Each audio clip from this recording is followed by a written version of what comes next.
श्री राम जय जय राम, श्री राम जय जय राम, श्री राम जय जय राम, श्री राम जय जय राम। शिव जी द्वारा सती का त्याग। सती जी ने जब भगवान शंकर के पूछने पर कि किस प्रकार से श्री राम की परीक्षा आपने लिया था, श्री राम का प्रभाव समझकर कहने लगी, हे प्रभु, मैंने कुछ भी परीक्षा नहीं लिया, वहां जाकर आपकी तरह ही प्रणाम किया। आपने जो कहा था क्या उस पर मैं अविश्वास करूं?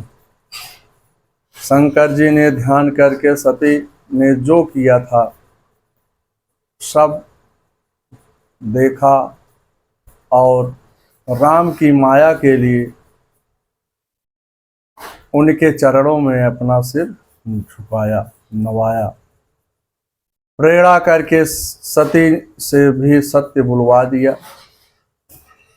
शंकर जी सोचते हैं कि सती ने सीता जी का रूप बनाकर परीक्षा ली है। अब यदि मैं सती से प्रेम प्रीत करता हूं तो भक्ति मार्ग लुप्त हो जाएगी, माने समाप्त हो जाएगी। त्याग करता हूं तब भी मन में संताप माने दुख ही होगा। भगवान श्री राम के चरणों में सिर झुका करके मन में विचार किया, यही तन सती भेंट मोहि नाही, शिव संकल्प कीन मन माही। शिव जी ने ऐसा संकल्प करके आगे चलने लगे। तभी आकाशवाणी हुई कि हे शिव जी, आपने भक्त को सर्वोत्तर माना है। असपन तुम बिन करई को का आना, राम भगत समरथ भगवाना। सुनि नभि गिरा सती उर सोचा, पूछा सिंह समेत सकोचा। आपको छोड़कर दूसरा कौन ऐसी प्रतिज्ञा कर सकता है? श्री रामचंद्र जी के आप भक्त हैं, समर्थ हैं और भगवान हैं। इस आकाशवाणी को सुनकर सती जी के मन में चिंता हुई और उन्होंने सकचाते हुए शिव जी से पूछा, हे कृपा निधान, हे दीन दयाल, आपने कौन सी प्रतिज्ञा की है? कृपा करके मुझे बताइए। सती जी के बार बार आग्रह करने पर भी शंकर जी ने कुछ भी नहीं बताया। सती जी ने अनुमान किया कि शिव जी ने मेरे कपटपूर्ण व्यवहार को जान लिया है।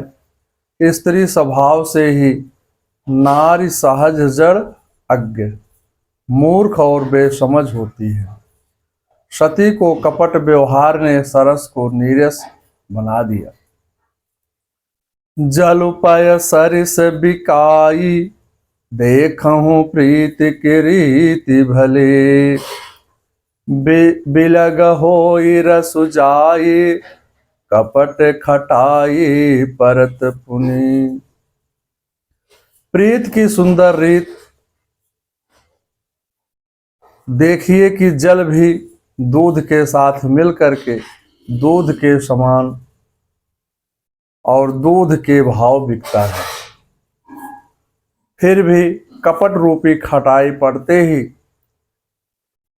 पानी अलग हो जाता है, दूध फट जाता है और स्वाद प्रेम समाप्त हो जाता है। सती जी को अपार चिंता होने लगी। प्रभु ने मेरा त्याग कर दिया, मेरे अपराध उन्होंने प्रकट में नहीं कहा है। सती का हृदय कुम्हार के आवे के समान अत्यंत जलने लगा। शिव जी ने सती को चिंतातुर देख करके सुंदर सुंदर कथाएं कही। मार्ग में अनेक इतिहासों का वर्णन करते हुए कैलाश पर पहुंच गए। अपनी प्रतिज्ञा का स्मरण करके बड़ वृक्ष के नीचे पद्मासन लगाकर बैठ गए और उनकी अखंड अपार समाधि लग गई। सती जी कैलाश पर रहने लगी। उनका एक एक दिन युग के समान बीत रहा था। सोचती हैं, मैंने रघुनाथ जी का अपमान किया, पति के वचनों को असत्य माना, विधाता ने मुझे उचित ही फल दिया है। मन में श्री राम का स्मरण करके कहती हैं, हे प्रभु, आप दीन दयाल हैं, दुखों को हरने वाले हैं। मैं आपसे हाथ जोड़ करके विनती करती हूँ कि मेरा यह शरीर शीघ्र ही छूट जाए। दक्ष सुता इस प्रकार बहुत दुखी थी। उनके दुख का वर्णन नहीं हो सकता था। 87,000 वर्ष बीत जाने पर शिव जी ने समाधि खोली और राम नाम का स्मरण करने लगे। सती ने जाकर के प्रणाम किया, शिव जी के सामने आसन दिया और भगवान हरि की कथा कहने लगे। उसी समय ब्रह्मा जी ने सती जी के पिता को प्रजापतियों का नायक बना दिया। अधिकार पाकर के प्रजापति दक्ष को घमंड हो गया। नहीं कोहवस जनमा जग माही, प्रभुता पाई जाहि मदनाहि। संसार में ऐसा कोई भी पैदा नहीं हुआ जिसको प्रभुता पाकर मद ना हुआ हो, माने राज्य पाकर मद ना हुआ हो, घमंड ना हुआ हो। प्रजापति दक्ष ने एक बड़े यज्ञ का आयोजन किया। उसमें सब मुनि आकर यज्ञ करने लगे। सभी देवताओं, किन्नर, नाग, गंधर्व इत्यादि देवताओं को निमंत्रण किया। सभी अपनी अपनी पत्नियों सहित आने लगे। दक्ष ने शंकर भगवान को नहीं बुलाया था, ना सती को ही बुलवाया।